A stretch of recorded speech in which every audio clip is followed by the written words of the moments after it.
அண்டம், அதாவது யூனிவர்ஸ் தப்பாக போட்டிருக்கானுங்க, பேரண்டம்னு சொல்லணும். பேரண்டம் தான் சரியான வார்த்தை. இங்கிலீஷில் யூனிவர்ஸ். யூனிவர்ஸ்னால் என்னென்னு பார்த்தோம், 7th பார்க்குறப்பே பார்த்துட்டோம். அண்டம், அண்டம் கிடையாது, இது பேரண்டம் அல்லது பிரபஞ்சம். அன்றைக்கே பார்த்தோமா 7th இங்கிலீஷில் யூனிவர்ஸ். யூனிவர்ஸ்னா என்ன? டிரான்ஸ்லேஷன் கேட்கல கதிரவன். ஆமாம், கோடிக்கணக்கான அண்டங்கள் சேர்ந்தது. அண்டம்னா என்ன? கோடிக்கணக்கான நட்சத்திரங்கள் சேர்ந்தது. நட்சத்திரம்னா என்ன? தானாக வெப்பத்தையும் ஒளியும் உற்பத்தி பண்ணக்கூடிய ஒரே பொருள். சார் இந்த லைட் எரியுது சார், இந்த லைட்டே சூரியன்லேருந்து வந்தது தான், சுற்றி வளைச்சி பார்த்தோம்னா. ஓகேவா? அடுப்பு எரியுது சார், அது எங்கேருந்து வந்தது? சூரியன்லேருந்து வந்தது தான். சார் அடுப்பு எரியுறது அங்கேருந்து தான் வந்துச்சா? ஆமாம், பார்த்துருப்போம், பயாலஜி அதெல்லாம். சரி, அடுத்து கோல். கோல்னா என்ன அர்த்தம்? ஒரு நட்சத்திரத்துலேருந்து பிரிஞ்சு வந்த பாறை. ஆனால் இது என்ன, அது எரியாது, அந்த பாறை தான் கோல். அதில் ஒரு கோல் தான் யார்? நம்ம பூமி. இந்த பாடத்தில் என்னென்ன இருக்குது அப்படின்னு பார்ப்போம். 7th பார்க்காதவங்க பார்த்துருங்க. இந்த கதை, அந்த பழைய கதையெல்லாம் விட்டுருங்க. கட்டுறுப்புகள். அண்டத்துக்குள்ளே என்னென்னலாம் இருக்குது? இப்போ நம்ம சொன்னோம்ல, அதெல்லாமே என்னென்னலாம் இருக்குது?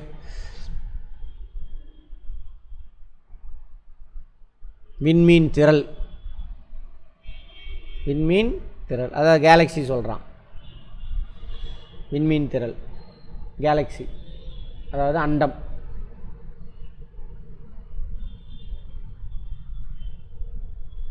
அதுபோக பூமி, கோள்கள், பிளானட்ஸு, ஸ்டார்ஸு, வான்வெளி, அதாவது வான்வெளினா ஸ்பேஸு, எம்டி அதான் சொல்கிறாங்க, ஒன்றும் இல்லாத இடம். விண்மீன் திரள்கள், திரும்பமாடா ரைட், ஆகிய அனைத்தையும் உள்ளடக்கி அமைப்பு அண்டம். அதாவது யூனிவர்ஸை சொல்கிறான், தப்பு தப்பாக சொல்கிறான் அண்டன்ற வார்த்தை. யூனிவர்ஸ் பேரண்டம்னு சொல்லணும். பேரண்டம், இன்னொரு பேர் என்னது? பிரபஞ்சம்.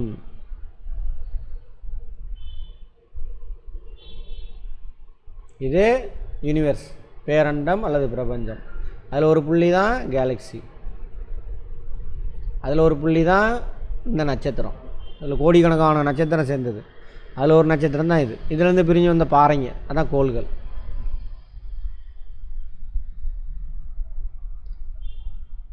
இது லைஃபு, இதுதான் நம்மளோட உலகம். உலகம்னா இதுதான், அதில் நம்ம ஒரு பாட்டு தான்.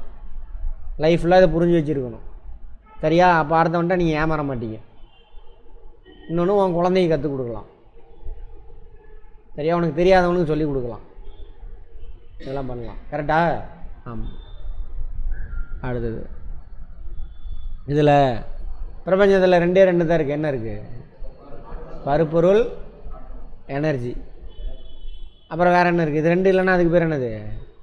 வெற்றிடம், ஸ்பேஸ். பருப்பொருள்னால் என்னென்னு தெரியும், எனர்ஜினா என்னென்னு தெரியும். ஓகேவா? ரைட், அந்த கதையெல்லாம்.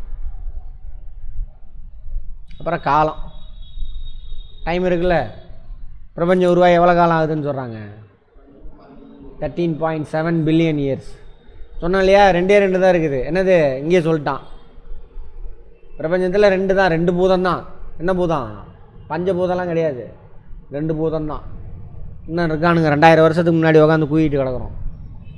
பஞ்சபூதம், அந்த பூதம், இந்த பூதம், 2 பூதம் தான். என்னென்ன? பருப்பொருள், இன்னொன்று ஆற்றல், எனர்ஜி, மேட்டர். 2க்கு என்ன வித்தியாசம்னு தெரியும்.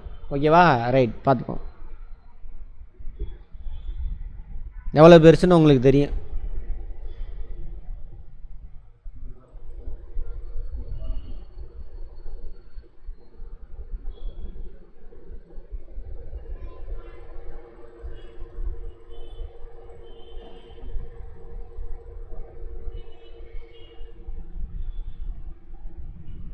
அவங்களால பார்க்க முடிஞ்சதை வச்சு லைட் அனுப்பியோ பெருங்கண்ணாலேயோ இது மாதிரி சயின்டிஸ்ட்டுங்க இந்த பிரபஞ்சத்தை எந்த அளவுக்கு பார்க்க முடியுதாமா? 93 பில்லியன் ஒளி ஆண்டுகள் அளவுக்கு பார்க்க முடியுதுன்றான். ஒளி ஆண்டுன்னா என்னது? தொலை வளர்க்குறதுக்கான யூனிட். Very good. அப்போ 93 பில்லியன், பில்லியன்னா அவ்வளவு 100 கோடி ஆண்டுகள், அவ்வளோ ஒளி ஆண்டுகள் பார்க்க முடியுதுன்றான். ஒரு ஒளி ஆண்டோட வேல்யூ நமக்கு முன்னாடியே தெரியும். கரெக்டாக ரீகால் பண்ணிக்கங்க.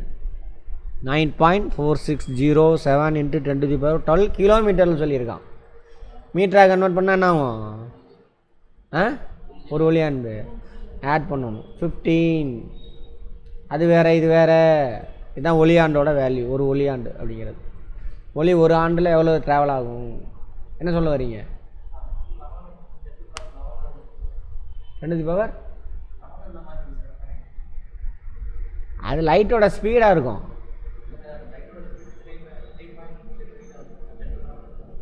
சரி, செக் பண்ணிக்கோங்க. அதை இதையும் கம்பேர் பண்ணி பார்த்துட்டு என்கிட்ட வந்து சொல்லுங்கள். ஓகேவா? ரைட். இருண்ட பொருள். அண்டத்தின் பெரும்பகுதி இருண்ட பொருள். இருண்ட பொருள் பொருள் கிடையாது. ஓகேங்களா? இருண்ட ஆற்றலாக, டார்க் எனர்ஜி. எதுவும் இல்லைன்னு அர்த்தம். இன்னொன்று எனர்ஜி. வெற்றிடம் இதான் இருக்குது. பெரும்பகுதி அதுதான். அங்கே போட்டிருக்கோம். இதுதான் சொன்னேன். அண்டத்தில் அனைத்து அணுக்களையும் ஒன்று சேர்த்தால் எல்லா ஸ்டார்ஸு, எல்லா மேட்ரு, நம்ம உடம்புலேருந்து எல்லாத்தையும் மேட்டர் இருக்குல்ல, பருப்பொருள் எல்லாத்தையும் சேர்த்துனா வெறும் எவ்வளோ தான் இருக்குது? வெறும் 4% தான் தேடிக்கிட்டே இருந்தேன். மிச்சம் 96% என்னது? வெறும் எம்டி. அதுக்கு பேர் தானே அது ஸ்பேஸ். வெற்றிடம்னு சொல்லணும், விண்வெளின்னு சொல்லக்கூடாது. பொய், அது தப்பு. வெற்றிடம்னு சொல்லணும். ஸ்பேஸுக்கு சரியான வார்த்தை வெற்றிடம். புரியுதா? வெற்றிடம்னு எப்படி இது? இன்னும் ஒன்றுமே இல்லையா? அப்போ தான் சிந்திக்க ஆரம்பிப்போம். பருப்பொருள் இடத்த பிடிச்சிக்கிறது, அதில் நம்மளும் அடங்குவோம்.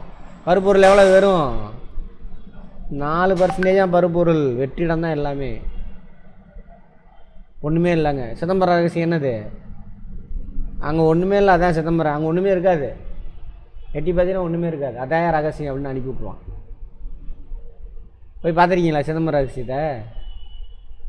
நீங்கள் பார்த்துருக்கீங்களா? என்ன இருந்துச்சு? ஒன்றுமே இல்லை. அதான் உலகம், அதான் வாழ்க்கை.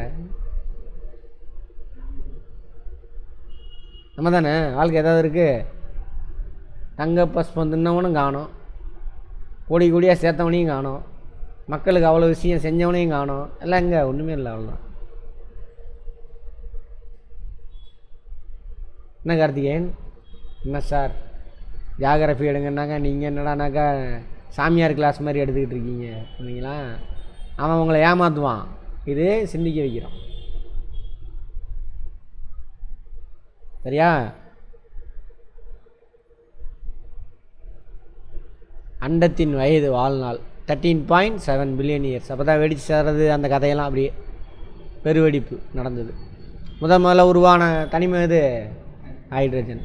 அதெல்லாம் எல்லா கதையும் உங்களுக்கு தெரியும். ஜியாகிரஃபி அட்டன் பண்ணவங்க தெரியும். நிறைய பேசுனது. ஹைட்ரஜன்லாம் சேர்ந்து சேர்ந்து என்ன ஆகுது? ஹீலியம். அப்போ தான் என்ன உருவாகுது? ஹீட்டு பிடிச்சா ஹீட்டு தானே வரும், லைட்டாக வரும். அதுக்கப்புறம் போக போக தான் ஆக்சிஜன்லாம் பிடிஸ் ஆகும். அதுக்காக எங்கேயாவது வந்துச்சுன்னா சொல்கிறேன், எல்லாம் சொல்லியிருப்பேன். நம்ம உடம்புல கார்பன், கால்சியம், ஃபஸ்ட்டு அடிப்படை துகளே இது ஹைட்ரஜன் தான். அதுக்கப்புறம் அது ஆடாய் கார்பனுடைய அட்டாமிக் நம்பர் என்ன? 6. Mass number 12. அந்த மாதிரி கார்பன் ரொம்ப முக்கியமாக. கார்பன் இல்லைனா உயிரினமே கிடையாது. கால்சியம் அதே மாதிரி. எலும்பு இல்லை, ஆக்சிஜன் எதுவுமே இல்லை. ஆக்சிஜனுடைய அட்டாமிக் நம்பரு 7. 8. ரைட். பார்க்குறப்ப கேட்டால் முடிஞ்சு போச்சு. அதுக்காக உட்காந்து அந்த என்னது அந்த டேபிளை வச்சுக்கிட்டு அப்படியே ஹைட்ரஜன் 1, ஹீலியம் 2 அப்படி படிக்கக்கூடாது. அது நிற்காது, ஜென்மத்தில் நிற்காது. எழுதி வச்சுக்கோங்க. இப்படி பார்க்குறவங்களாம் எப்போயாவது எங்கேயாவது ஒரு இடத்துல ஆக்சிஜன் என்னடா ஆட்டாமிக் நம்பர் போய் எடுத்து பார்த்துருங்க. ஜென்மத்தில் மறக்காது. நம்ம படிக்கிறது காலையில் எழுந்திரிச்சு அந்த டேபிளை வச்சுக்கிட்டு பீரியாடிக் டேபிளை ஹைட்ரஜன் 1, ஹைட்ரஜன் 1, ஹீலியம் 2 இது அது ஜென்மத்தில் நிற்காது. புரியுதா? இது ஜென்மத்தில் மறக்காது. செஞ்சு பாருங்கள். இதெல்லாம் தான் சிம்பிளாக. இப்போ பட்டன் போடுறது, சாப்பிட்றது, சைக்கிள் ஓட்டுறது சின்ன வயசில் கற்றுக்கிட்டோமா, மறந்துச்சா இப்போது? அதே கதை தான். வீட்டுக்கு உங்களை அறியாமல் போய் சேர்ந்துருவீங்களா? மறந்துச்சா ரூட்டு? சின்ன வயசில் பாட்டி வீட்டில் இருந்துருப்பீங்க, இப்போ கொண்டு போய் விட்டாலும் கரெக்டாக உங்கள் வீட்டுக்கு போயிடுவீங்க. மறந்துச்சா? நீச்சல் மறந்துச்சா? சின்ன வயசில் அடிச்சிருப்பீங்க. அப்புறம் எப்படி உங்களுக்கு கெடுத்தானுங்க? அதை தவறான மெத்தடில் உங்களுக்கு எல்லாத்தையும் கற்றுக் கொடுக்குறான். ஒன்று தாய்மொழியில் இல்லை, வேற்று மொழியில். இன்னொன்று வேற்று மொழியினால வார்த்தையை மனப்பாடம் பண்ணேன். இதெல்லாம் தான் காரணம்.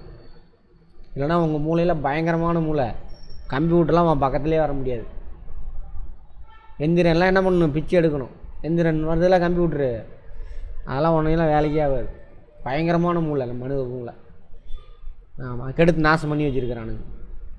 அதில் வேறு இன்னும் கெடுக்கிறதுக்கு இவனுக்கு மட்டும் யோசிக்கிறானுங்கடா, நம்மளை அடிமைப்படுத்த முடியலன்னா இந்த புதிய கல்விக் கொள்கையெல்லாம். சரியா? அடுத்தது இரும்பு. இரும்பு இல்லைனாலும் ஒன்றும் இல்லை, கணினி சிப்பு இதெல்லாம் அதில் பயன்படுத்துகிறான். சிலிக்கான், இந்த தனிமெல்லாம் உருவாது.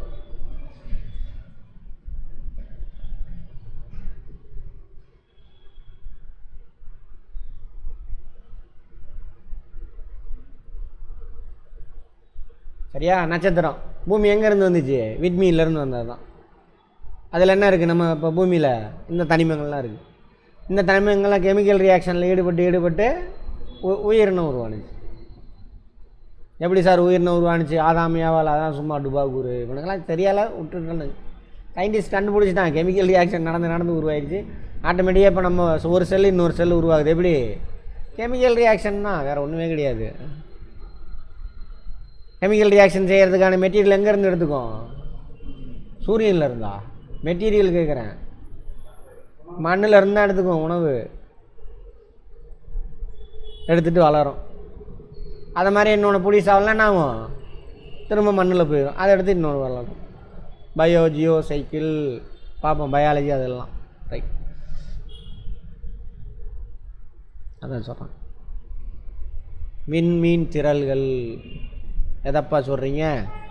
விண்மீன் திரள் இங்கிலீஷில் கேலக்ஸியை தான் சொல்கிறாங்கன்னு நினைக்கிறேன். கேலக்ஸிஸ் கோடிக்கணக்கான நட்சத்திரம் சேர்ந்தது. 13.7 பில்லியன் இயர்ஸுக்கு முன்னாடி வெடித்து செதறது. ஃபஸ்ட்டு 3 மினிட்ஸில் முதல் ஆட்டம் ஃபார்ம் ஆகும். இதெல்லாம் பார்த்துருப்போம். அது என்ன, அது புகையாக தள்ளி போகுது. அந்த புகைக்குள்ளே நிறையா கூட்டம். பாம்பு வெடிக்குது, ஒன்றுமே கிடையாது, வெறும் எம்டி ஸ்பேஸு ஃபுல்லாக. எங்கே எதுவுமே கிடையாது, ஒரே ஒரு பால், சின்ன பால், இந்த புள்ளியோட சின்னதுன்றான் இந்த பிரபஞ்சத்தில். வெடித்து செதறது. அது ஃபுல்லாக எனர்ஜி, ஆற்றல், ப்ரெஷர், ஹீட்டாக இருக்குது. ஃபுல்லாக எனர்ஜி தான். வெடித்து செதறது. ஃபஸ்ட் ஆட்டம் எனர்ஜியில் என்னவாமா ஃபார்ம் ஆகுது? ஆற்றலில் மேட்டராக ஃபார்ம் ஆகுது. புகையாக உருவாகுது. புகைலாம் இப்போ பாம்பு வெடிச்சு தானே அது புகை கூட்டமாக போகுமா? பருப்பொருள் உருவாயிடுச்சு, அதான் புகையாக மாறி போகுது. இது ஒவ்வொன்றும் வந்து என்னது? புகை மூட்டம். இந்த புகை மூட்டத்தில் ஒரு இடத்த கான்சன்ட்ரேஷன் பண்ணி என்ன பண்ணுது? இந்த புகையெல்லாம் ஒன்று சேர்ந்து ஒரு இடத்துல குவியுது. எல்லாம் ஹைட்ரஜன் ஆட்டம் தான். ஏன்னா கிராவிட்டி சென்டரில் மாஸ் அதிகனால கிராவிட்டி அதிகமாக இருக்குது. இந்த இடத்துல உள்ளதெல்லாம் இங்கே சேருது, இந்த இடத்துல உள்ளதெல்லாம் அங்கே சேர்ந்துக்கிட்டே இருக்குது. அதுக்குள்ளே என்ன நடக்குது? அதுமாதிரி ஃபஸ்ட்டு சின்னதாக ஃபார்ம் ஆகும். இதெல்லாம் ஒன்று சேர்ந்து இன்னொன்று பெருசாக ஃபார்ம் ஆகும். புகை மூட்டம் தான். அப்புறம் அவங்களுக்குள்ள ஆட்டமுக்கு நடுவில் அட்ராக்டிவ் ஃபோர்ஸ்னால என்ன ஆகுது? ஹைட்ரஜன் இணையும். மோதி hydrogen atom, nuclear, hydrogen nucleus டம்முன்னு மோதி என்ன பண்ணுது? ஹீலியமாக மாறுது. அதான் ஸ்டார். இது ஒவ்வொன்றும் ஸ்டார். இப்படி கோடிக்கணக்கான ஸ்டார் சேர்ந்தது தானது விண்மீன் திரள். பழைய வார்த்தை வந்து அண்டம். இங்கிலீஷில் ஒரே வார்த்தை தான், என்னது? கேலக்ஸி. சரியா? இது மாதிரி எத்தனை கேலக்ஸி இருக்குது?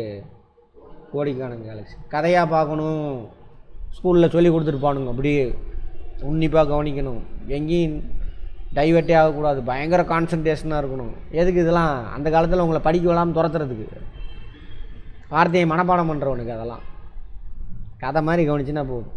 புக்கே தொட தேவையில்லைங்க, நம்ம வீடியோ போதும். உண்மையிலே கிராமத்தில் படிக்காத கிழவிகளாம் சொல்லி கொடுத்தனா அழகாக பாஸ் ஆகிட்டு போயிடும். நடுவில் அந்த ஒரு 7-8 வருஷம் உங்களை நாசம் பண்ணிட்டானுங்க உங்கள் டேலண்ட்லாம். படிக்கவே தேவையில்லை, அது சொல்லிடுறேன், கடன்னு சொல்லிடுறேன். அடுத்தது சினிமா பார்த்துட்டு வந்து கேள்வி கேட்டால் சொல்கிறீங்களா இல்லையா? சினிமா பார்த்துட்டு வரீங்க, இந்த இடத்துல இந்த சீன்ரா, ஏய் தப்பாக சொல்கிறான், அந்த இடத்துல அவன் வரமாட்டான், இவன் வந்து இப்படி சொல்லுவான், அதுக்கு அவன் இப்படி சொல்லுவான், சண்டை வந்துடும். என்ன கலர் துப்பாக்கி வச்சு சுட்டான் வரைக்கும் சொல்லுவேன். இன்றைக்கி 20 வருஷத்துக்கு முன்னாடி பார்த்துருப்பேன், இப்போ கேட்டால் கூட சொல்லுவேன். ஏன் கதையாக பார்த்த, இது என்ன பண்ணுறான், நீ வார்த்தையை மனப்பாடம் பண்ணுறது கற்றுக் கொடுத்துருக்கான். அதுக்குன்னு ஓவர் மண்டகணம் வந்துடக்கூடாது, நிறையா தெரிஞ்சிருச்சுன்னு நாலேஜ் வளராது. சரியா, குழந்த மாதிரியே இருக்கணும். ஆமாம். ஈர்ப்பு விசையினால் வாயு மேகங்கள் யாவும் ஈர்க்கப்பட்டு விண்மீன் திரைகளின் கட்டுறுப்புகளை உருவாக்குது கேலக்ஸி. ஆமாம், அது இப்போ நான் சொன்னேன் இல்லையா, விண்மீன் திரள் என்பது வாயு, தூசு, கோடிக்கணக்கான விண்மீன்கள், சூரிய மண்டலங்கள், அதான் விண்மீன் தான் சூரிய மண்டலம் ஆகியவற்றை உள்ளடக்கிய திரண்ட தூர அமைப்பு. கோடிக்கணக்கான நட்சத்திரம் சேர்ந்தது. நட்சத்திரத்தை சுற்றி நிறையா கேஸ் இருக்கும், ஓகேவா? அந்த நட்சத்திரத்துலேருந்து பிரிஞ்ச பிளானட்ஸ் இருக்கும். அந்த கதையை தான் சொல்கிறாங்க. இந்த பார்க்கக்கூடிய அண்டத்தில் சுமார் 100 பில்லியன் விண்மீன் திரள் இருக்காமா. நோட் பண்ணிக்கோங்க, சும்மா கணிச்சிருக்காங்க. விண்மீன் திரள் மட்டும் எவ்வளோமா? ஆமாம், 100 பில்லியன். 100 பில்லியன். ஒவ்வொரு விண்மீன் திரள்லையும் எத்தனை நட்சத்திரம் இருக்குது? 100 பில்லியன் இருக்குது. அதில் ஒரே ஒரு சின்ன டஸ்ட்டு தான் இது நம்ம சூரியன். அதுலேருந்து பிரிஞ்சு வந்து ஒரு சின்ன குட்டியூண்டு பாறை, அதான் பூமி. அதில் குட்டியூண்டு கண்ணுக்கு தெரியுமா, நம்ம மேலேருந்து பார்த்தா நம்மளை குத்தினூண்டு ஜந்து தான் நம்ம. அதை வச்சுக்கிட்டு நம்ம போடுற ஆட்டம் இருக்கே நம்ம தானே. அது ஒன்றும் தப்பு இல்லை, அது இயற்கை. ஏன்னா எவன் போட்டு ஜெயிக்கிறே அவன் தான் நிலச்சி நிற்க முடியும். ஆனால் இதெல்லாம் புரிஞ்சுக்கிட்டுனா நாணி ஆயிடுவீங்க. அதுதான் ஞானம். வைஸ் பர்சன் சொல்கிறாங்கள, அப்போ உன்னோட ஆட்டிடியூட்லாம் அடங்கி அமைதியாக இருக்கும். தெரியாது அவனுக்குள்ளே எவ்வளோ உலகம் இருக்குன்னே தெரியாது. அமைதியாக போவான் வருவான். அந்த மாதிரி ஆளை சாதாரண நினச்சிடாதீங்க. ஆளை பார்த்து இடம் போட்டுறாதீங்க எப்பயுமே. இதுபா கூறுன்னு பேசி பார்த்தீங்கன்னா தான் தெரியும். நான்லாம் அப்படி தான். பயங்கரமாக படிச்சிருக்கான் சார், ஆக ஊவாம்மா பயங்கரமாக சார், அவன் பெரிய கோடீஸ்வரன். ரைட் இருக்கட்டும். பேசி பார்த்து தான் கண்டுபிடிப்பேன் அவன் நல்லவனா கெட்டவனா. அது மாதிரி ஒருத்தன் பயங்கரமான ரவுடி சார், மோசமானவன் சார் அப்படிமா, நான் நம்ப மாட்டேன். நான் போய் பேசி பார்த்து அவன்கிட்ட அடி வாங்கினா தான் அவன் பெரிய ஆள் தான் அப்படின்னு நினச்சிக்குவேன், கண்டுபிடிப்பேன், ஜட்ஜ் பண்ணுவேன். ஆளை பார்த்து இடம் போடக்கூடாது. அடுத்தவன் சொல்கிறேன் பார்த்து என்ன பண்ணக்கூடாது, முடிவே பண்ணக்கூடாது, மாட்டிக்குவீங்க. ஆமாம், இது நமக்கு உணர்த்துது அது என்று அறிவியலாளர்கள் கருதுகின்றனர். ஓகேவா? எவ்வளோ பெருசாமா இந்த பிரபஞ்சத்தில், யூனிவர்ஸில். அண்டன்னு தப்பாக சொல்கிறான், பேரண்டன்னு சொல்லணும். அதனால் பிரபஞ்சன்னு வச்சுக்கோங்க. அண்டன்ற இடத்துல பிரபஞ்சன்னு வச்சுக்கோங்க. எத்தனை யூனிவர்ஸு கேலக்ஸி இருக்காமா? 100 பில்லியன். 10 to the power 11 அப்படின்னா 100 பில்லியன். 1 பில்லியன்னா எவ்வளவு? 100 கோடி. ஒவ்வொரு கேலக்ஸிலையும் எத்தனை ஸ்டார் இருக்குது? 100 கோடி இருக்குது. பல வடிவங்களில் உள்ளன. ஷேப் பார்த்தோம் அன்றைக்கி, உருண்டு திரண்டு, ஸ்பைரலு, பைப்பு ஷேப்பு, அது மாதிரிலாம் இருக்குது. அவற்றில் வடிவத்தை பொறுத்த சுருள் திரள், நீள்வட்ட திரள், வடிவமற்ற திரள் அப்படிலாம் வகைப்படுத்துகிறாங்கன்னு பார்த்தோம். தனியாகவோ இரட்டையாகவோ தொகுதியாகவோ பெருந்தொகுதியாகவோ காணப்படுகின்றன. இந்த கேலக்ஸி இருக்குல்ல, 1 2 சேர்ந்து இருக்கும், அல்லது தனியாக இருக்கும், அல்லது ஒரு 10 15 கேலக்ஸி ஒன்றா பக்கத்தில் இருக்கும் அப்படின்றாங்க. அதான் கிளஸ்டர், குரூப்ஸ் அப்படின்னு சொல்லுவாங்க. கிளஸ்டர் அப்படின்னு. கேலக்ஸியே குரூப் ஆஃப் ஸ்டார்ஸ் தான். அந்த குரூப்பு அங்கங்கே தனித்தனியாக நிற்குது. சூப்பர் கிளஸ்டர் பயங்கர பெருந்திரல். இதில் ஒரு 10 15 ஒன்றா பக்கத்தில் இருந்தால் இதில் ஒரு 20 30 ஒன்றா இருக்கும். அப்படிலாம் இருக்குதுன்றாங்க. சும்மா கதையை மட்டும் கேட்டுட்டு வாங்க. சூரியன் மற்றும் சூரிய மண்டலத்தில் உள்ள கோள்கள் அனைத்தும் பால்வெளி. சூரிய குடும்பம் எங்கே இருக்குது? மில்கி வே கேலக்ஸியில் இருக்குது. பால்வெளி, விண்மீன் திரள், மில்கி வே கேலக்ஸி, பால்வெளி அண்டம் பழைய பேர். சரியா? ரைட், அதான் போட்டிருக்காங்க பாருங்கள். பிக் பேங் தியரி நடந்ததை ஒரு இதாக போட்டிருக்கான். ஃபஸ்ட்டு ஒன்றுமே இல்லை, வெடித்து செதறுது. அதேமாரி என்ன, அது கேப் பிட்வீன் கேலக்ஸி அதிகமாகிட்டே போகுது. ஹெவில்னு நினைக்கிறேன். இப்போ இதான் இது ஒவ்வொன்றும் ஒவ்வொரு புள்ளியும் ஒரு கேலக்ஸின்னு வச்சுக்கோங்க. கேப் பிட்வீன் கேலக்ஸி அதிகமாகிட்டே போகுதுன்றாங்க. அண்டம் பிரபஞ்சம்னா தான் விரிவடைஞ்சிட்டே போயிட்டுருக்கு. அண்டம் விரிவடையில், நட்சத்திரங்களுக்கு இடையான கேப் அதிகரிக்கலை. சரியா? அப்போ அண்டம் விரிவடையலை, அதாவது யூனிவர்ஸ் விரிவடையுது, கேலக்ஸி விரிவடையலை. யூனிவர்ஸ் விரிவடையுது. தமிழ் வார்த்தையை விட்டுருங்க, அண்டம் தப்பாக யூஸ் பண்ணி போட்டு வச்சுருக்கிறோம். பிரபஞ்சம் விரிவடைகிறது, அண்டங்களுக்கு நடுவில் கேப் அதிகமாகுதுன்னு அர்த்தம். பட் அண்டத்துக்குள்ளே இருக்கக்கூடிய நட்சத்திரம் இருக்கு இல்லையா, அது அப்படியே தான் இருக்குது.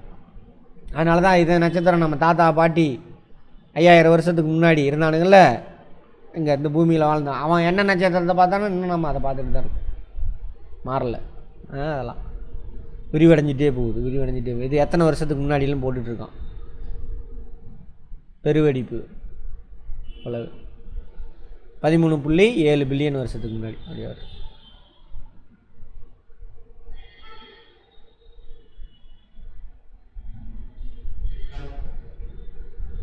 இது மில்கி வே கேலக்ஸி. அதில் இந்த பாயிண்ட் தானே இது சூரியன். அதில் இந்த ஆள் தான் நம்ம 3வது ஆள். 1 2 3ஆவதுன்னு வச்சுக்கோங்க. ஆண்ட்ரோமீடா விண்மீன் திரள். என்னது ஆண்ட்ரோமீடான்னு நேற்று பார்த்தோமா? நம்ம சூரிய குடும்பத்துக்கோ எப்படி வேணாலும் கேட்கலாம். சூரிய குடும்பத்துக்கு அருகில், அல்லது நம்ம பூமிக்கு அருகில், அல்லது நம்மளுடைய மில்கி வே கேலக்ஸிக்கு அருகில் இருக்கக்கூடிய விண்மீன் திரள். இங்கிலீஷில் என்னது? கேலக்ஸி. பழைய பேர் அண்டம். சரியா? அது பேர் என்னது? ஆண்ட்ரோமீடா. பால்வெளி வீதி, பால்வெளி விண்மீன் மண்டலம் தான் அதான் சொல்கிறான். பால்வெளி வீதிம்மா, பால்வெளி மண்டம்மா, எப்படி வேணாலும். திரள் சுருள் வடிவை கொண்டது. திரள் சுருள் வடிவு 7th எப்படி போட்டிருக்கான்னு பார்த்துங்க. ரெண்டையும் எடுத்து பார்த்துக்க பக்கத்தில் வச்சு. ஜாகிரபியில் ஸ்பைரல் ஷேப்புன்னு போட்டிருப்பான். திரள் ஸ்பைரல் திரள் தானே. அப்படி பால் வண்ணப்பட்டை போன்று காணப்போம். இதை பற்றி பெயர் காரணம் அன்றைக்கே சொல்லியாச்சு. பால்வெளி மண்டலம் உயரமான இடத்துலேருந்து பார்க்கும்போது இந்த நட்சத்திரங்கள்லாம் எப்படி இருக்கும்? சுற்றிலும் நம்ம பூமியை சுற்றிலும் அப்படி பால் போல் இருக்கும். நைட்டில் இரவு உயரமான இடத்துலேருந்து பார்த்தா அதான் பால்வெளி. மில்கி வே கேலக்ஸி. அதை இவனுங்க வடகன்ஸ் ஒரு பேர் வச்சுட்டானுங்க. ஆகாய கங்கை. இமயமலையிலேருந்து தானே ஆறு வருது, அதை வச்சு தான் என்ன பண்ணுறாங்க, விவசாயம் நடக்குது. அப்போ எங்கேயோ மழை பெஞ்சு இந்த மாதிரி எப்படின்னு வச்சுக்கோங்களேன். பாகுபலி கற்பனை பண்ணிக்கோங்களே, அந்த ஆறு எங்கேருந்து உருவாகி வருது? கற்பனை தானே. இவர் போவார், அப்படியே தேடி போவார். அவர் ஃபிகரை தேடி போகிறாரு, அதை விட்டுருங்க, அதனால் போவார். அப்போ அந்த காலத்தில் என்ன இல்லை, அவனுக்கு நாலேஜ் இல்லை. எங்கேயோ இருந்து ஆகாசத்தில் இருந்து என்ன அது உருவாகி இமயமலையில் கொட்டி அப்படியே என்ன பண்ணுது வந்து நமக்கு நெல்லெல்லாம் விளையிறதுக்கு அருள்றாரு அப்படின்னு கடவுள் மேலே திணிச்சு விட்டானுங்க. மேலே இருந்தால் வருது, ஆகாசத்தில் இருந்தால் ஊற்றுது. அது எங்கேருந்து ஊற்றுது? இமயமலையில் மேகங்கள். எங்கேருந்து உருவாகுது மேகம்? கடல்லேருந்து உருவாகுது ஆவி. அது மேகமாக மாறி அங்கே போய் போகுது. அதெல்லாம் ஜாகிரபியில் பார்த்துருக்கோம். கொட்டுது. ஆகாசில் இருந்தெல்லாம் கொட்டலை. அவனுங்க அந்த காலத்தில் தெரியாதப்போ ஆகாஷ் கங்கான்ட்டானுங்க, அதுக்கு பேர். சரியா? அதான் சிவனோட கொண்டையில் இருக்குது கங்கை அப்படின்னு அந்த படத்தில் கூட, ரஜினி படத்தில் 2 பொண்டாட்டிங்க மேலே கொண்டையில் ஒருத்தி உக்காந்துட்டு படாத பாடுபடுத்துறா, சுடுகாட்டில் ஒருத்தி உக்காந்துட்டு படாத பாடுபடுத்துறான்னு வருமே ஒரு டைலாக் ரஜினி படத்தில். ஆமாவா? படம் பார்த்தீங்களா? என்ன படம்? ஏதோ கவுண்டமணி அவனு நடிச்சிருப்பாங்க. சரி, அதில் சுமார் 1 பில்லியன் விண்மீன்கள் இருக்குது மில்கி வே கேலக்சியில், பால்வெளி அண்டத்தில். அதன் விட்டம்னா என்னது? இந்த எண்டுலேருந்து இந்த மையத்தின் வழியே குறுக்க இந்த எண்டுலேருந்து இந்த எண்டு. டயாமீட்டர் எவ்வளோவா? 1,00,000 ஒளியாண்டாமா. நம்ம சூரிய குடும்பம் எங்கே இருக்குதாம்மா? 25,000 ஒளியாண்டு டிஸ்டன்ஸ். மையத்துலேருந்து 25,000 ஒளியாண்டு தூரத்தில் இருக்குது. அப்படியே சூரியனை சுற்றிட்டு வருது. சரி, சூரியன் வந்து என்ன பண்ணுது? சுற்றிட்டு வருது. சூரியன் சுற்றினா அது கூட யார் போயிட்டுருப்பா? பூமியும் போயிட்டுருக்குது. அதுவும் நிற்கலை நம்ம நினைக்கிற மாதிரி. அப்படியே பூமி நிற்கிது, நின்ன இடத்துல சுற்றுது, அப்படிலாம் கிடையாது. அவர் பாட்டில் பட்டு வேதத்தில் போயிட்டுருக்கிறார். யார்? சூரியன். அவரை சுற்றிக்கிட்டே இவர் போயிட்டுருக்காரு. பார்த்துருப்போம், ஜாகிரபியில் பார்த்துருப்போம். பாப் விண்மீன் திரளில் மையத்தை சுற்றி வர சூரியன் 250 மில்லியன் ஆண்டு எடுத்துக்குமாமா. அதோட வேகம் எவ்வளவு? 25,000 ஒளியாண்டுகள். அவ்வளோ வேகத்தில் சுற்றிக்கிட்டு வருது. சரி, தூரம் மையத்துலேருந்து அவ்வளோ தூரத்தில் இருக்குது. சரியா? ஆமாம். எவ்வளோ வேகம் நீங்கள் சொல்லலை. பட் ஒரு ரவுண்டு அடித்து முடிக்க எவ்வளோ நாள் ஆகுமா?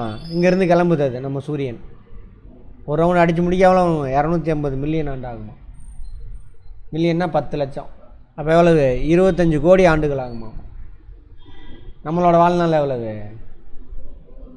சராசரியாக இந்தியர்களின் வாழ்நாள் எவ்வளவு? 68. 65.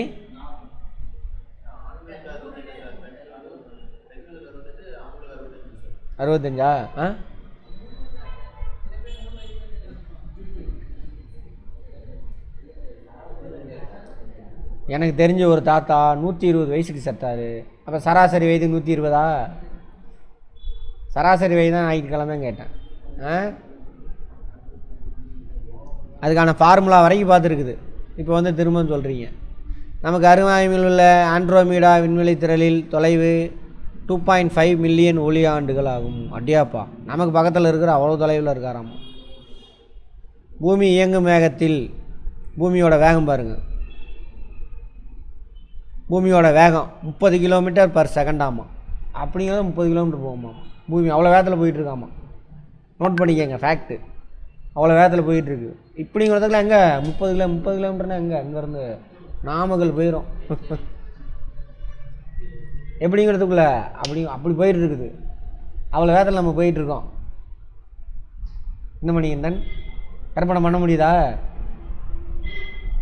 இப்படி இதுக்கு தான் இப்படி தான் படிக்கணும். ருசிச்சு ஏதோ வாட்சிட்டு இந்தியன் எக்கானமி ஒரு எக்கானமி பூமியின் வேகம் 30 கிலோமீட்டர் பர் செகண்ட் அப்படி மனப்பாடம் பண்ணிட்டு இருக்கக்கூடாது. கற்பனை பண்ணணும். படித்து அதானது லைப்ரரியில் எழுதியிருக்கோம். புத்தகம் உனது அறிவு பெட்டகத்தை திறக்கும். எப்போ அறிவு பெட்டகத்தை திறக்கும்? அந்த வார்த்தையெல்லாம் படமாக மாற்றி புரிஞ்சிக்க ட்ரை பண்ணுறல்ல, அப்போ தான் சிந்தனை ஆரம்பிக்கும். அதை நேர்மையான வழியில் செயல்படுத்தணும். வள்ளுவர் இதெல்லாம் ஃபாலோ பண்ணணும். இந்த டுபாகூர் மண்டை எனக்கு மாதிரி பண்ணக்கூடாது. சங்கி மங்கி குரூப் மாதிரி ஒரு ஆட்டு இப்படியே தொங்கிக்கிட்டே தான் இருக்கும். அவன் மூஞ்ச பார்த்தாவே கடுப்பாக தான் இருக்கும். இல்லைங்கண்ணா அப்படிங்கண்ணா அப்படின்ட்டு வாயை திறந்தா பொய் கர்மம். அவன் முன்னாடி ஒரு கூட்டம் சுற்றுது. தலையால் அடிச்சுக்கணும். என்ன பண்ணுறது? விண்மீன்கள் பாருங்களேன், நேராக நிமிந்தே பேச மாட்டான். இந்த வடிவேலு, டேய் கை பிடிச்சி இழுத்தியாடா, என்ன கை பிடிச்சி இழுத்தியா, டேய் கை பிடிச்சி இழுத்தியாடா, என்ன கை பிடிச்சி இழுத்தியா, அந்த மாதிரி தான் பாருங்க. மூஞ்சி அப்படியே தான் இருக்கும். கேட்டால் பெருசாக என்னமோ எக்ஸாம் பாஸ் பண்ணிட்டேன்னு கதை விட்டுக்கிட்டு இருப்பான் ஒருத்தன்.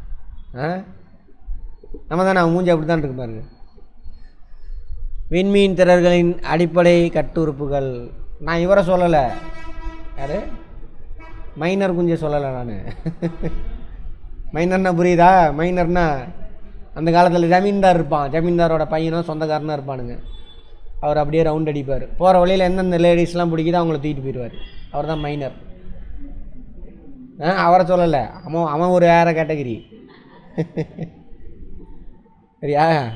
இவன் ஒரு வேறு கேட்டகரி. நான் பெரிய அறிவாளி அப்படின்னு சொல்லிட்டு பெரிய எக்ஸாம்லாம் பாஸ் பண்ணியிருக்கேன் அப்படின்னு. அப்புறம் இப்போ ஒரு புது கேட்டகரி வந்திருக்காரு.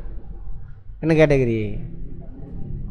என்னோட என்னது இதான் சொன்னார்.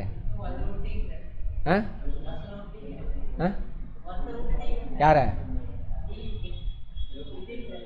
அவர் தாங்க சொல்லிகிட்டு இருக்கிறேன். என்னோட இவ்வளோ பெரிய லைஃப்பை நான் விட்டுட்டு வரேன் அப்படிங்கிறான். இதே சொன்னார். என்ன டைலாக் இது? ஆமாம், எல்லா கும்பிட்டையும் ஒரே குரூப்பு.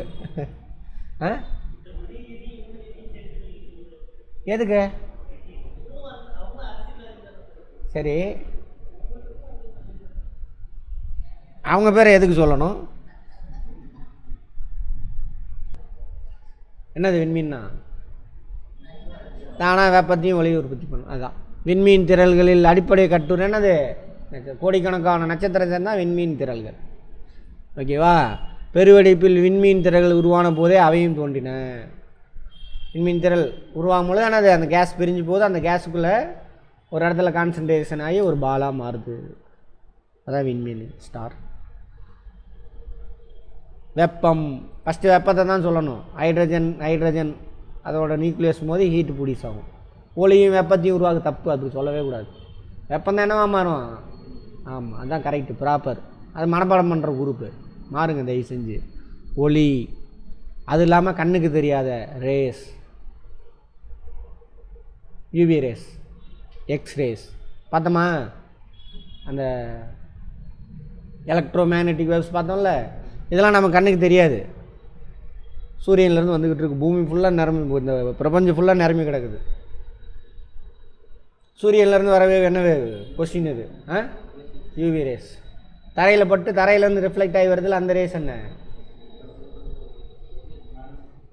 இன்ஃப்ராரெட். சரியா? அந்த கிளாஸ் வரலையா நீங்கள்? வரல தானே? ரைட். இன்ஃப்ராரெட் கொஸ்டின் எல்லாமே டிஎன்பிஎஸ்சி, யூபிஎஸ்சி, யூனிஃபார்ம் சர்வீசஸ் கதையாக புரிஞ்சு வச்சுக்கணும். அவை வாயு, பிளாஸ்மான்னு வச்சுக்கோங்களேன். கேஸ் மெட்டீரியல் பயங்கரமான ஹீட்டில் இருந்தால் அதான் அது பிளாஸ்மா. வாயு சொல்கிறேன், தீக்குளம்னாக்கா லிக்விடு. சரியா? கேஸ் இருக்குல்ல, கேஸு அதிக ஹீட் ஆனால் தான் ஒரு பொருள் கேஸாக மாறும். அந்த கேஸு பயங்கரமான ஹீட் பண்ணிங்க அப்படின்னா அதுதான் பிளாஸ்மா. பிளாஸ்மா டிவின்னு ஒன்று நடுவில் வந்துருக்குமே, எல்இடிக்கு அப்புறம் பிளாஸ்மா டிவின்னு ஒன்று வந்திருக்கும். அது அடுத்த லெவல். அது அதோட இப்போ தாண்டி போயிட்டானுங்க, பிளாஸ்மா கூட விட்டானுங்க. இப்போ கூட பார்த்தீங்கன்னா தெரியும், அந்த குவாண்டம் தியரியில் அதில் போயிட்டு ஒரு தடவை ரீசார்ஜ் பண்ணாக்கா 50 வருஷத்துக்கு அந்த செல்ஃபோனு இயங்குன்றான். புதுசாக சீனாக்காரன் கண்டுபிடிச்ச நியூஸ் வந்துச்சா? நம்மளால் கோமியத்தை குடித்தாக்கா என்ன நோய் தீரும்? மாட்டு சாணத்தை திக்கலாமா? வேறு ஏதாவது சாணங்கன்னு ஏதாவது புனிதம்? அங்கே இப்போ ஐயப்பன் கோயிலில் பன்னி புனிதம்னு வச்சுருக்கிறான். பன்னி சாணத்தை தின்னா ஏதாவது தீருமான்னு பார்த்துக்கிட்டு இருக்கிறானுங்க. என்ன தலையில் என்னது சீனாக்காரன் இங்கே போயிட்டுருக்கிறான் நம்ம முன்னாடி. அடுத்து ஆகியவற்றை அதிகமாக உள்ளடக்கியவை தானது விண்மீன் திரள்கள். விண்மீன்கள் அனைத்தும் ஹைட்ரஜன் வாயுவால் நிரம்பி உள்ளது. ஆமாவா? Hydrogen case. அடுத்து இந்த ஹைட்ரஜன் அணுக்கள் யாவும் இணைந்து ஹீலியம் அணுக்களாக மாற்றும். அதிக அளவில்னா அது வெப்பம் வெளியாகிறது. ஒரு இருண்ட இரவில் சுமார் 3000 விண்மீன்களை நமது கண்கள் மூலம் நம்மால் காணும். பார்க்குறோம்ல, 3000 ஸ்டார் தெரியும். ஒவ்வொரு ஸ்டாரில் என்ன இருக்குது? Gas, hydrogen gas. மோதி ஹீலியம் ஹீட்டு ப்ரொடியூஸ் பண்ணுது. ஆனால் விண்மீன் என்னைக்காவது ஆஃப் ஆகுமா? ஆகாதா? சூரியன் ஆஃப் ஆகுமா? ஆஃப் ஆயிரும் என்னைக்கா இருந்தாலும். அதுக்கு எல்லை உண்டு. எப்போ ஆஃப் ஆகும்? ஹைட்ரஜன், ஹீலியம் கிடையாது. ஹைட்ரஜன்லாம் தீர்ந்துருச்சுன்னா முடிஞ்சு போச்சு. ஹைட்ரஜன்லாம் ஹீலியமாக மாறிடுச்சுன்னா என்ன ஆயிடுச்சு? ஆஃப் ஆயிடும். ஓகேவா? சிம்பிளாக யோசிங்க. உலகமே உங்கள் கையில். எல்லா சப்ஜெக்ட்டும் முடிச்சிட்டிங்கன்னா கேள்வி கேட்கணும், சும்மா படிக்கக்கூடாது. உட்காந்து இந்த காலைல 4 மணிக்கு எழுந்திரிச்சு பட்டையை போட்டு சாமியை கும்பிட்டு விட்டு அரோகரா எல்லாம் சொல்லிவிட்டு உட்காந்து லைட்டை போட்டு, டேபிள் லைட்டு போட்டு போரையை பற்றிக்கிட்டு அதுக்கு பேர் படிப்பு கிடையாது. போகிற போக்கில் பார்க்கணும், என்ன ஃபேன் ஓடுது, எப்படிடா ஓடுது, சுற்றுது, இது என்ன எனர்ஜி? Mechanical energy. எப்படி சுற்றுது? உள்ள எலக்ட்ரான் ஓடுது. எப்படி எலக்ட்ரான் ஓடும்பொழுது எந்த விதிப்படி இது எவன் கண்டுபிடிச்சவன்? என்ன விதி? பிளம்பிங்கின் இடக்கை விதி. மின் உற்பத்தி தானே இது வழக்கு. ரிவிஷன் ஆயிடுச்சா? மறக்குமா? டிவி பார்க்குறோம், என்னடா இந்த டிவி எப்படா எரியுது? பிக்சல்ன்றா. என்னடா பிக்சல்? இவ்வளோ ஸ்கொயர் ஏரியாவில் எத்தனை எல்இடி பல்பு இருக்குது, அதான் பிக்சல். பிக்சல் அதிகமாக இருக்குன்னா நிறைய எல்இடி பல்பு நறுக்கமாக இருக்குன்னு அர்த்தம். அப்போ உடையாது. எல்இடினா என்னடா? Light emitting diode. பாருங்கள் எத்தனை கேள்வி. போய் எப்போ பார்த்தாலும் நான் படிக்கிறேன்னு புக் எடுத்து வச்சுக்கிட்டு இப்படியே உட்காந்துருக்கக்கூடாது. சுற்றியில் நடக்கிறத பார்க்கணும். இதுக்கு என்ன கேள்வி பார்க்கணும். சரியா? ஒரு தடவை தான் புக்கை படிக்கணும். 2வது தடவை சுற்றியில் என்ன நடக்குதுன்னு பார்க்கணும். டவுட் இருக்கிறத மட்டும் போய் புக்கில் போய் எடுத்து பார்க்கணும். ஜென்மத்திலையும் மறக்கும். என்ன அபிஷேக்? ஆனால் கிளாஸுக்கு வரணும் ஒழுங்கா. சரியா? ஆமாம். வானத்தை பார்க்குறோம். என்னடா நட்சத்திரம், என்னடா நட்சத்திரம் இது? ரைட், நட்சத்திரம்னா இதுதான். இதுதான். சின்ன வயசில் எப்படி ரிவிஷன் ஆயிருந்தால் இப்போ நம்ம படிக்கணுமா? அதை பயங்கரமான அறிவில். ஆனால் மண்டக்கண்ணா இருந்துச்சுன்னா செதறிடுவீங்க. இவ்வளோ விஷயம் நமக்கு தெரியாதுன்னு நினச்சா முடிஞ்சு போச்சு கதை. ஆனால் சுற்றியில் நடக்கிற எல்லாமே தெரியும். அவ்வளோதான். அவன் தான் அறிவாளி, அவன் தான் வேணாங்க. அவன் போய் உட்காந்து ஆஃபீஸில் என்ன ஆகும், ஏதாவது பிரச்சனை வருதா, என்னடா சமூகத்தில் பிரச்சனை, இதுதான் காரணம். இவனால் படிக்கவே இல்லை, அதனால் அவன் இப்படி இருக்கான். அவனை மேலே கொண்டு வரணும், என்ன பண்ணலாம், அந்த ஏரியாவில் என்ன வளம் இருக்குது, இவனுக்கு என்ன திறமை இருக்குது, ரைட், அவன் மேலே வந்துடுவான். அவ்வளோதான். யார் செய்யணும் அதை? கவர்மெண்ட் எம்ப்ளாயி சர்வெண்ட் ஒரு சிஎம் உட்காந்துட்டு அந்த வேலையெல்லாம் செய்ய முடியாது. ஒவ்வொரு சர்வெண்ட்டும் உணர்ந்து செய்யணும். ஆனால் இங்கே இருக்கிறவன் எப்படி இருக்கும், நான் போய் அந்த சீட்டில் அப்படி உக்காந்துட்டேன்னா நான் பெரிய ஆள் அப்படி தான் தர்றானுங்க எல்லாரும். டே முட்டா பயிலுகளா, நீ கவர்மெண்ட் மக்களோட சர்வெண்ட், அவன்கிட்ட தான் காசு வாங்குற, அவனுக்கு நீ ஒர்க் பண்ணணும். இத்தனை எம்ப்ளாயி இருக்கான்ல, சேர்ந்து செஞ்சால் எப்படி இருக்கும் நேரம் கேட்டால் அரசியல்வாதியே இது பண்ணிகிட்டு இருப்பானுங்க. நம்ம தானே அப்படி தானே பண்ணுறானுங்க முட்டா பயில கூமுட்டை. ஏன்னா நம்ம எதுவும் புரிஞ்சு பண்ணல, ஏதோ ஓடுறோம். நான் பெரிய ஆளுப்பா, நான் கவர்மெண்ட் எம்ப்ளாயி, வாட்ச்மேன் ஆகிட்டாவே, பெருசாலாம் இல்லை, வாட்ச்மேன் ஆகி நான் பெரிய கவர்மெண்ட் எம்ப்ளாயி.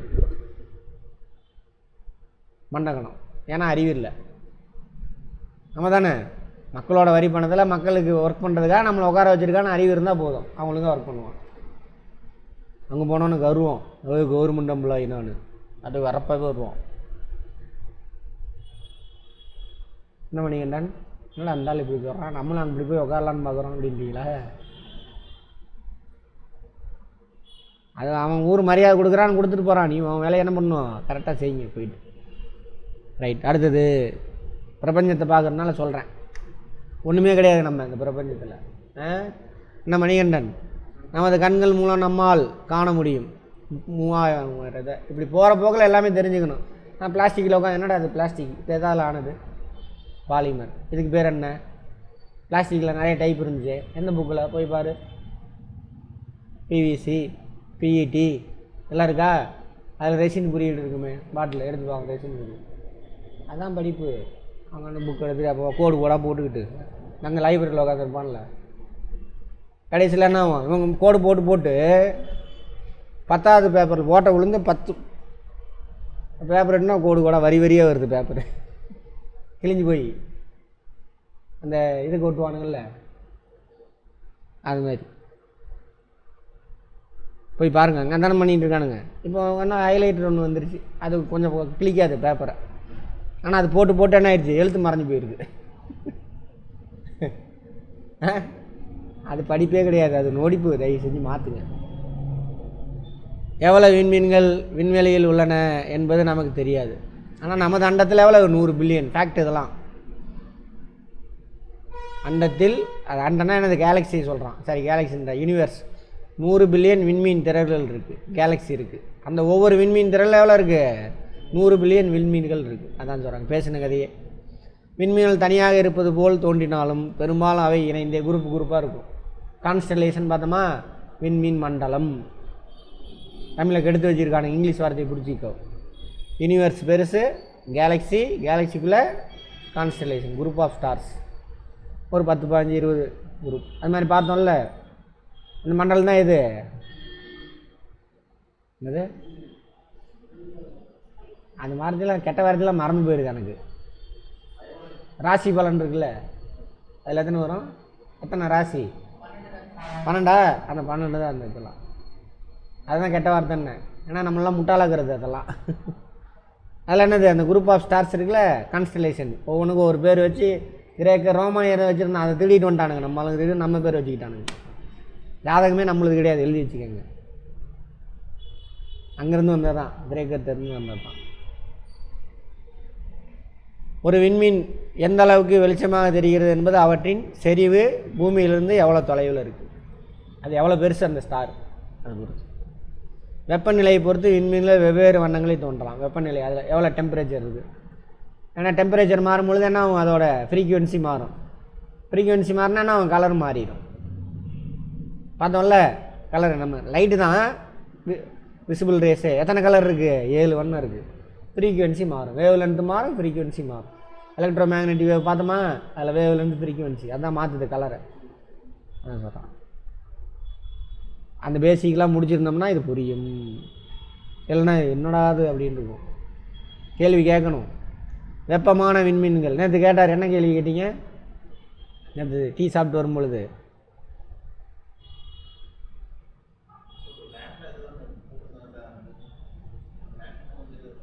என்ன போட்டுருந்துச்சுன்னு சொல்லுங்கள். கணினி மயமாக்கப்பட்ட நடமாடும் வரி வசூல் வாகனம். கணினி மயமாக்கப்பட்ட நடமாடும் வரி வசூல் வாகனம் அப்படின்னா என்ன சார்னு கேட்குறாரு. அதான் அர்த்தமே அதிலே இருக்க. கம்ப்யூட்டரில் இருக்குது, கம்ப்யூட்டரில் பில்லு கலெக்ட் பண்ண போகிறான், வண்டி மூவ் ஆகிட்டே இருக்கும். நடமாடணுன்னு கால் இருக்கா சார்னு கேட்கக்கூடாது. சரியா?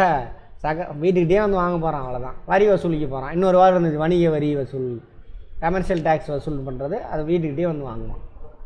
என்கிட்ட கேட்கணுமா? அதை வார்த்தைக்கு என்ன அர்த்தம் என்ன முடிஞ்சு போச்சு. அதுதான் எழுத்தறிவு. சரியா? மாறுங்க, தயவு செஞ்சு மாறுங்க. வெப்பமான விண்மீன்கள் வெண்மையாகவோ நீளமாகவோ தோன்றும். ஆமாவா? அதிக ஃப்ரீக்குவென்சி அதிகமாக இருக்கும். ஃப்ரீக்குவென்சி அதிகமாக இருந்தால் என்ன அர்த்தம்? ப்ளூ கலர் விப்ஜிஆர், வயலட் இருக்குல்ல, விப்ஜிஆர், வயலட்டு, இண்டிகோ, ப்ளூ, அதெல்லாம் வந்து ஹை ஃப்ரீக்குவென்சி. என்ன ஹை ஃப்ரீக்குவென்சினா ஒயிட்டு. ஒயிட் தான் இருக்குல்ல அதிக எனர்ஜி. எலக்ட்ரோ மேக்னெட்டிக் வேவ் பார்த்தோமா? அதான் சொல்கிறாங்க. அல்லது வெப்பம் கம்மியாக இருந்தால் எப்படி இருக்கும்? ஆரஞ்சு, சிவப்பு. குளிர்னா ஜில்லுன்னா இருக்காது, அதோட வெப்பம் கம்மி, அவ்வளோதான். ஃப்ரீக்குவென்சி கம்மி, வேவ் லென்த் அதிகம். அங்கே பார்த்தோமா? அதோட லிங்க் பண்ணணும், அவ்வளோதான். கேட்பாங்க, இதெல்லாம் ஃபேக்டில் ஸ்டேட்மெண்ட்டில் கேட்கலாம். ஒரு சில விண்மீன்கள் குழுக்களாக இணைந்து ஒரு அமைப்பினால், சரியாக நேற்று பார்த்தோம்ல, அதான் கான்ஸ்டலேஷன். விலங்கினையோ புராதன நபர், இவனுக்கு பேர் வச்சுக்கிட்டானுங்க. நைட்டில் சும்மாலாம் காட்டல, ஏதாவது ஒன்று செய்யணும். மனித மூலம் என்ன பண்ணு, வேலை செஞ்சுக்கிட்டே இருக்கும். அப்போ இருட்டில் காட்டில் உட்காந்துருப்பான். இப்போ மாதிரிலாம் எதுவும் இல்லை. இப்போ மொபைலை பார்த்துட்டே உட்காந்துட்டுருக்குறோம். Reels, shorts. ஒரு செகண்ட் கூட ஆமாம் தானே? நான் கூட பாருங்கள், இங்கே வந்தோடனே சிஸ்டம் ஆன் பண்ணுறதுக்குள்ளே மொபைல் ஏதாவது நோண்டிகிட்டே இருப்பேன். ஃப்ரீயாகவே இல்லை. அப்போ என்ன வேலை? அப்போயும் அதே மாதிரி தான். இருட்டில் போய் செட்டில் ஆகிடுவான். மரத்துலேயே கையிலேயே உட்காந்துருப்பான்.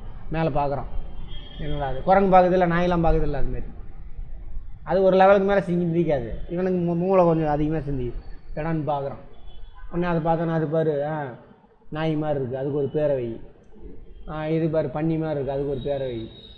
அப்புறம் போகிற ஸ்டேஜில் அதுக்கப்புறம் சொல்கிறாங்களா, ஏதோ ஒன்று நடக்குது, நல்ல விஷயம் வேணால் கடவுள். உடனே அது கடவுள். அவனுக்கு ஒரு பேரை வச்சு அதை கதையை முனைக்கிறது. இவர் இருந்தார், அவருக்கு ஒரு காதலி, பக்கத்தில் இருக்கு பாரு, அது காதலி. ரைட், 2 பேர் லவ் பண்ணாங்க, குழந்தை பிறந்துச்சு. அதான் புராண கதைகள், மகாபாரதம் இதெல்லாம் இருக்குல்ல, இதிகாசங்கள். அதான் டுபாகூர் கதைங்க. அதுவே நம்ம வடமொழியும் கிடையாதுன்றான். கிரேக்கத்தில் இருந்த கதையை சுட்டுட்டு வந்துட்டானுங்கன்றானுங்க. மகாபாரதம்லாம் இருக்குல்ல, கிரேக்கத்திலேருந்து சுட்டுட்டு வந்துருக்கானுங்க. அதை தான் சொல்கிறாங்க. அங்கே சொல்ல புராதன நபரையோ, சரியா, உயிரினத்தையோ கடவுளையோ, கதையில் வந்தால் புராண நபர். மகாபாரதத்தில் வரான்னு வச்சுக்கோங்க, யார் அவன்? அர்ஜுனன், அவன் அவன். அதையும் தாண்டி மேலே ஒருத்தர் இருக்கார். யார் வரா? கிருஷ்ணர் வரார். அவர் கடவுளையோ ஏதாவது ஒரு பொருளையோ குறிக்கலாம். எது? அந்த குரூப் ஆஃப் ஸ்டார்ஸ், கான்ஸ்டலேஷன். இந்த மாதிரி கான்ஸ்டலேஷன்ஸ், நட்சத்திர கூட்டங்கள். பல்வேறு நட்சத்திர நாடுகளில் மக்கள் பல்வேறு விதமான நட்சத்திர அடையாளம், ஒவ்வொரு ஊரில் ஒரு பேர் வச்சுருக்காங்க. அவ்வாறு ஏற்றுக்கொள்ளப்பட்ட நட்சத்திர கூட்டம் எத்தனை? 88. ஆட்டுக்கடான்னா என்னது? இங்கிலீஷில் சொல்லுமா? மகரமா? மகரம் தான் ஆட்டுக்கடா. மிதுனம் ஒவ்வொன்றும் இருக்கும். அது சிம்பிள் போட்டிருக்கா. சிங்கம், லியோ தானே. சிம்மம் இருக்கல, அது சூரியன். ஒன்று பேர் தேலுக்கு என்னது? கடகமா? விருச்சகமா? இங்கிலீஷில் ஸ்கார்பியன் தானே. அடுத்தது கேசியோப்பியா, ஏதோ ஒன்று வச்சுக்கோங்க, அது பேர் வச்சு ஒவ்வொரு பேர். இங்கே பாருங்க, துலாமாமா, தராசா, மிதுனம். அவன் ஒவ்வொரு ஷேப்பில் இருக்குது, வச்சுக்கிட்டானுங்க. ஒன்று காட்டில் உட்காந்துருந்த மனுஷன் அப்போ. அதுக்கப்புறம் என்னென்னமோ கண்டுபிடிச்சி எல்லாம் வந்துருச்சு. இன்னும் பழசையே பிடிச்சிட்டு இவனுங்களாம் வந்து உன்னுடைய வாழ்க்கையை தீர்மானிக்க போகிறான். இந்த கட்டம் சரியில்லை, அந்த கட்டம் சரியில்லை, அப்படியே கதையாக விட்டு அடிச்சிட்டானுங்க. கேட்டால் அதில் சயின்ஸ் இருக்குமா? என்ன சயின்ஸ் இருக்குது? நவகிரகன்றான். இப்போ எத்தனை கிரகம் இருக்குது? 8 தான் இருக்குது. சரி, நவகிரகத்தில் யார் இருக்கா? சூரியன் இருக்கார், சந்திரன் இருக்கார். 2 பேர் கிரகமா? சூரியன் நட்சத்திரம், சந்திரன் யார்? அந்த 2ஐயும் காணும். 8ல் 2 அவுட்டு. கிரகம் மொத்தம் எத்தனை? இப்போது 6 தான் இருக்குது. இதில் அந்த 9ல் 6 தான் கிரகம், மற்ற 3 இல்லை. அப்போ நவகிரகன்ற என்ன சயின்ஸுங்க இருக்குது? சரியா? அதுதான் அறிவியல். கேள்வி கேட்கக்கூடாது, அதுதான் வந்து என்னது ஆன்மீகம். மதம் கேள்வி கேட்கக்கூடாது, மதம் கேள்வி கேட்டால் அறிவியல். எது நல்லது? எது நல்லது? அதனால தான் பிரிஞ்சிட்டாங்க. ஒரு குறிப்பிட்ட காலம் வரைக்கும் 15ஆம் நூற்றாண்டு வரைக்கும் மதமும் அறிவியலும் ஒன்றா தான் இருந்துச்சு. அப்போ அதில் கேள்வி கேட்க ஆரம்பிக்கிறாங்க யூரோப்பியன் கண்ட்ரீஸில். அப்போ கேட்டான், இங்கே கேட்கறதுக்கு இன்னும் நாதி இல்லை, அதனால் வீணாக போயிட்டுருக்கோம். கலீலியோ அவங்க மாதிரி ஆளுங்களாம் மத விஷயத்தை கற்றுக் கொடுக்குறாங்க, அதை கேள்வி கேட்டு எக்ஸ்பெரிமெண்ட் பண்ணுறாங்க. என்னையா நீ மதத்தில் எதை சொல்கிற, இங்கே எப்படி இருக்குன்னு கேட்குறான். அடிச்சு துரத்தி விட்டானுங்க ஸ்கூலில் விட்டு. யாரை? கலீலியோவெல்லாம் சைத்தானிக்க பச்சான்னு துரத்தி விட்டானுங்க. ஏய் கடவுளே நீ கேள்வி கேட்குறியா நீ அப்படின்னு. அப்புறம் அவங்களோட சயின்ஸை வச்சு தான் இன்றைக்கி ஓடிக்கிட்டு இருக்கு எல்லா சயின்ஸும். அதோட விளைவாக தான் இவ்வளோ வேகமான லைஃபு, மொபைல். இங்கேருந்து வேறு எங்கேருந்து அமெரிக்காவிலேருந்து இங்கே அட்டன் பண்ணுறாங்க. ஒரு நாள் இங்கேருந்து அட்டன் பண்ணால் அவங்களுக்கு தெரியாது, துபாயிலேருந்து அட்டன் பண்ணாங்க கிளாஸ்.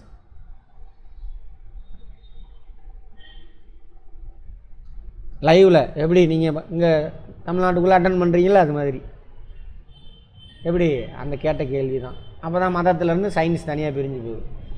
அப்புறம் சயின்ஸ் கண்டுபிடிச்சதை வச்சு புதுசாக ஒரு பைபிளே ஒரு எழுதுறானுங்க. அதான் புதிய ஏற்பாடு. கிறிஸ்டின் இருக்கீங்களா? யார் இருக்கீங்க கிறிஸ்டின்? பழைய ஏற்பாடு புதிய ஏற்பாடு ரெண்டு இருக்கும். புதிய ஏற்பாடு புதிய சயின்ஸை வச்சு உருவாக்கின ஒரு அவங்களுடைய மத புத்தகம் அது. என்ன அபிஷேக்? ஓகே, இதோட இருக்கட்டும்.